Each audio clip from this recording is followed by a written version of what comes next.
Imagine que de repente você está no supermercado escolhendo qual café você vai comprar, mas você não se lembra de como você foi parar ali, nem porque está comprando café. Você não reconhece o supermercado e quando você vai para a rua você não sabe em que bairro está. Você não consegue se lembrar nem do seu endereço de casa e percebe que esqueceu de trazer seu celular. E agora, o que você faz? Assustador, né? Estes podem ser sinais da doença de Alzheimer, que infelizmente acomete mais de 1 milhão de brasileiros.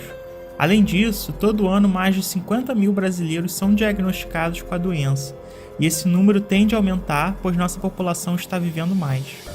A doença de Alzheimer é bastante debilitante e gera um custo enorme para o SUS. O Séries Ferretti e a Sônia Bruck, da Universidade de São Paulo, lideraram um estudo para saber quanto exatamente o governo gasta com cada paciente.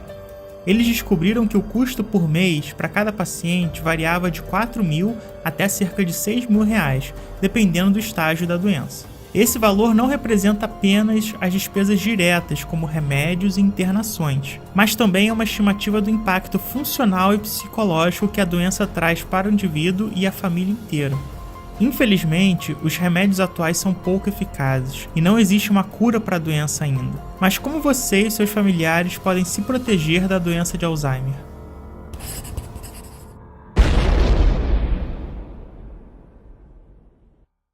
Em 2017, os maiores especialistas na doença de Alzheimer chegaram a um consenso sobre quais são os principais fatores de risco. O maior fator de risco para a doença é, sem dúvida, a idade. A partir dos 65 anos, o risco de desenvolver a doença de Alzheimer dobra a cada 5 anos. Além disso, se seus pais possuem a doença, você tem uma chance maior de desenvolvê-la por causa da genética. Juntos, a idade e a genética explicam cerca de 67% dos casos da doença. Perceba que esses são fatores que nós não somos capazes de modificar. Então, por mais que muitas empresas, inclusive aqui no YouTube, queiram te vender suplementos que supostamente previnem o Alzheimer, essa é uma promessa que de cara não é realista, pois 67% dos casos não podem ser prevenidos atualmente.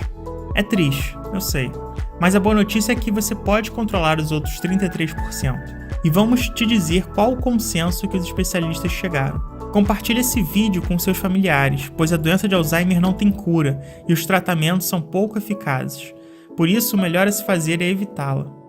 Cerca de 9% do risco de desenvolver a doença de Alzheimer vem da perda auditiva, que é bastante comum em pessoas de meia idade ou mais velhas. Ou seja, quando uma pessoa passa a ter dificuldade em ouvir, isso a torna mais propensa a ter o Alzheimer mais para frente.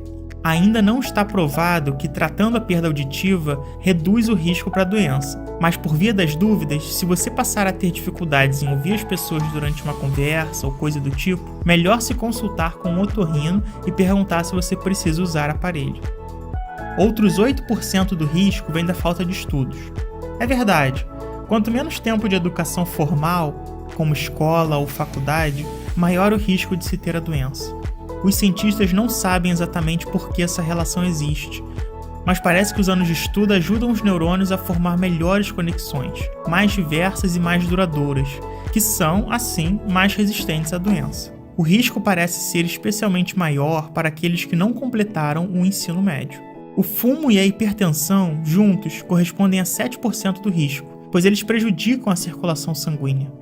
De uma maneira geral, tudo aquilo que prejudica a circulação sanguínea faz mal para o cérebro. Isso porque o cérebro precisa de muito sangue o tempo todo para funcionar corretamente. Por outro lado, aquilo que melhora a circulação sanguínea melhora a saúde cerebral. E um santo remédio para a circulação é a prática de exercícios. Em contrapartida, o sedentarismo aumenta a chance de ter Alzheimer em cerca de 3%. O isolamento social e a depressão não tratada também são um fator de risco para a doença, aumentando em até 7% o risco. Por último, os especialistas também concluíram que a obesidade e o diabetes tipo 2 aumentam o risco em 2%.